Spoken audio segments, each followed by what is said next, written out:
ambiance, je vais vous faire écouter Le Roi des Menteurs. Je pense que vous avez déjà deviné. Il a eu des enfants. Et oui, il a des enfants, il a même un service après-vente. Surtout. Et ce Roi des Menteurs nous traitait à nous de menteurs.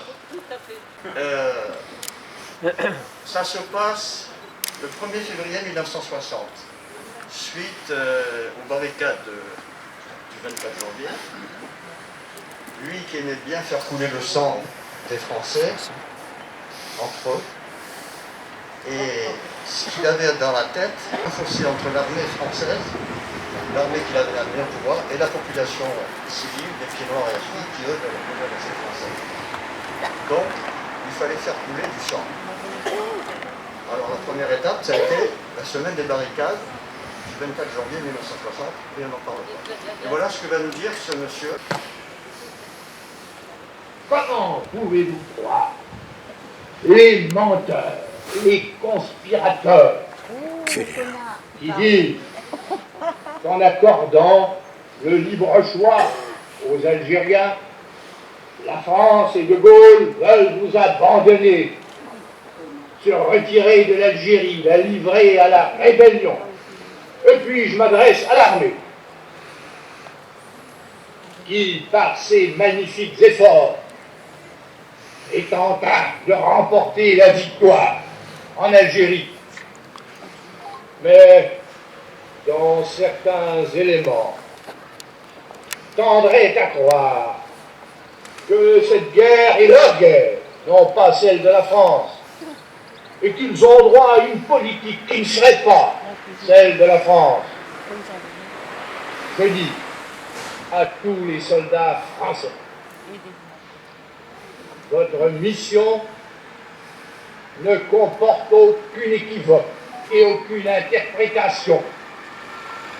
Vous avez à liquider la force rebelle qui voudrait chasser la France de l'Algérie et y instaurer cette dictature de terreur, de misère et de stérilité. Et quand le moment sera venu de procéder à la consultation... Vous avez bien entendu. Et le 18 mars 1962, c'est-à-dire à peu près un an après, il se mettait à genoux devant une poignée de Félaga et nous perdions l'Algérie française. Bon, pour cela, la deuxième étape, disons pour briser les liens entre la population algéroise et tous les résistants avec l'armée, il fallait tuer du pied noir et il fallait organiser ce piège et ce massacre du 26 mars 1962. Comme par hasard, le Canard enchaîné, qui n'est pas un journal de notre bord, avait écrit le 14 mars 1962, donc 12 jours avant cette fusillade.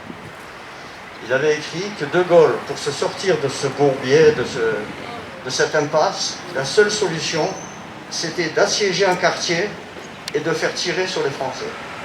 Voilà ce qui avait été prévu 12 jours avant la fusillade du 26 mars 1962. Pas la peine de décrire tout ce qui s'est passé, vous le savez tous. Le piège a bien marché. Préméditation gaulliste. Merci. Je laisse la parole à François Pal.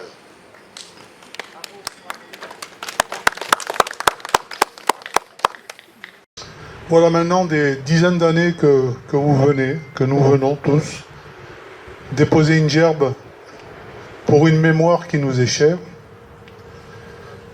Et nous demandons aussi que soient ouvertes les archives. Je pense que la bévue qui a été faite de laisser M. Stora fouiller un peu les mémoires sélectives oblige un petit peu le pouvoir à les ouvrir, ces archives. Et je pense que petit à petit, nous allons tout droit vers certaines reconnaissances, celles que nous attendons depuis tant d'années. Je parle peut-être un peu vite, mais certains signes ne trompent pas. Ainsi, Madame Dariussec, secrétaire d'État aux anciens combattants, va déposer une gerbe aujourd'hui en mémoire du 26 mars. Au nom du gouvernement. Ce n'est pas une initiative personnelle. Ce qui veut dire que la reconnaissance du décès de M. Boumendjel, qui a été torturé par Ossares, mais qui n'était pas une blanche colombe, sera peut-être le prix à payer pour la reconnaissance du 26 mars. N'oublions pas que nous vivons une période électorale et que le en même temps est devenu une seconde nature. En tout cas, si quoi que ce soit se passe, et je pense que ça va se passer, ce sera certainement à l'entêtement et à la fidélité de gens comme vous, qui ont préféré ne pas se dire « ça y est, c'est du passé, on n'en parle plus ». Lorsqu'on a une douleur dans le cœur, il faut que tôt ou tard elle sorte. Et je pense que le moment est venu et que nous avons, parmi la classe politique, des anciens aveugles qui commencent à voir la vue. Et donc, je compte beaucoup sur les événements à venir pour me donner raison. En tout cas, continuons comme ça et soyons fidèles à ceux qui sont tombés pour une unique raison, rester français. Merci.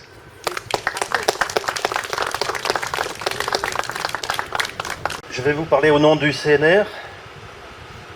J'avais préparé un petit texte avec des chiffres parce que dans ce qu'on appelle le massacre du 26 mars 62, il y a des gens qui ont parlé, entre autres Edmond Jouot, qui faisait partie des putschistes et qui a donné un petit peu ce qu'il savait de l'événement. Alors il y a un nombre de cartouches qui ont été tirées, il y a le nombre de personnes qui ont été tuées, il y a le nombre de blessés, mais tout ça c'est des chiffres et finalement je vais pas donner les chiffres, parce que pourquoi donner des chiffres? Dans ces cas-là, je pense que la volonté c'est de montrer que...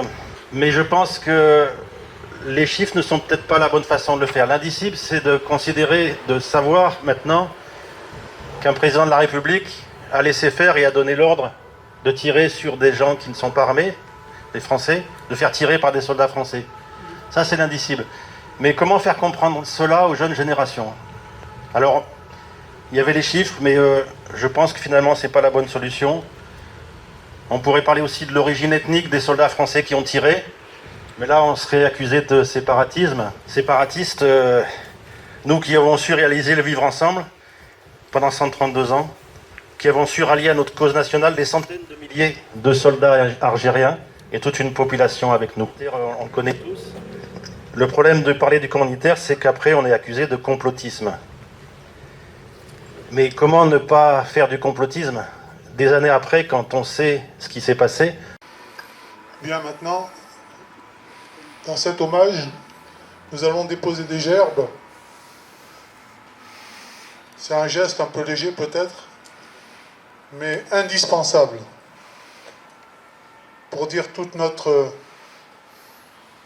tendresse et nos regrets pour ces gens qui ont su mettre leur amour de la France devant leur vie.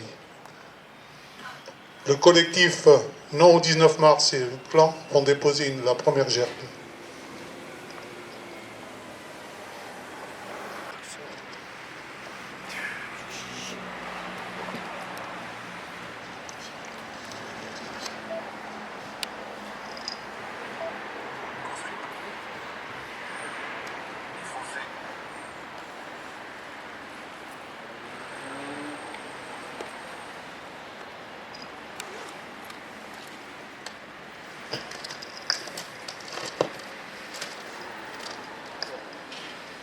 Monsieur Antoine XVI va déposer pour le CNR.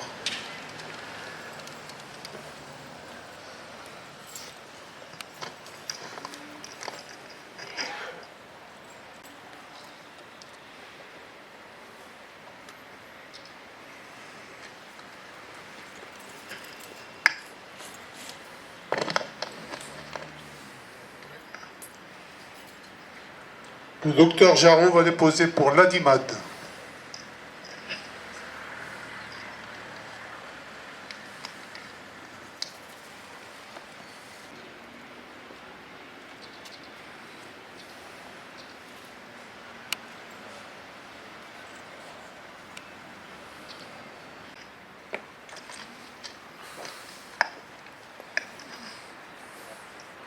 Monsieur Roger Lancry va déposer pour les anciens combattants, victimes de guerre des PTT du Var.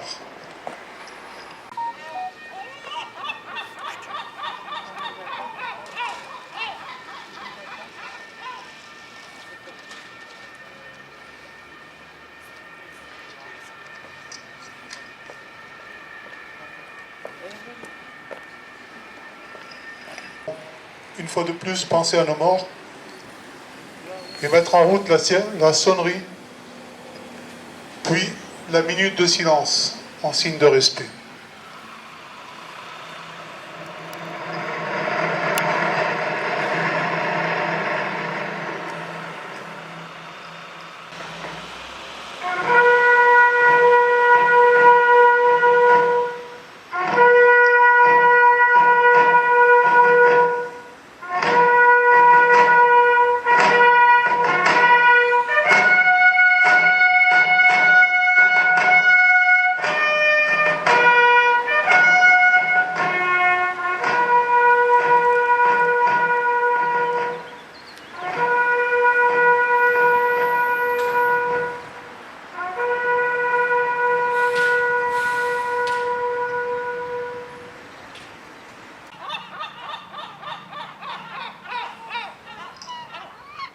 Nous étions au fond de l'Afrique, gardiens jaloux de nos couleurs, Quand sous un soleil magnifique retentissait ce cri vainqueur. En avant, en avant, en avant. C'est nous les Africains qui revenons de loin. Nous venons des colonies pour défendre la patrie. Nous avons laissé là-bas nos parents, nos amis. Et nous avons au cœur une invincible ardeur, car nous voulons Porter haut et fier le beau drapeau de notre France entière. Et si quelqu'un venait à y toucher, nous serions là pour mourir à ses pieds, Battez tambour à nos amours. Pour le pays, pour la patrie, mourir au loin, c'est nous les Africains.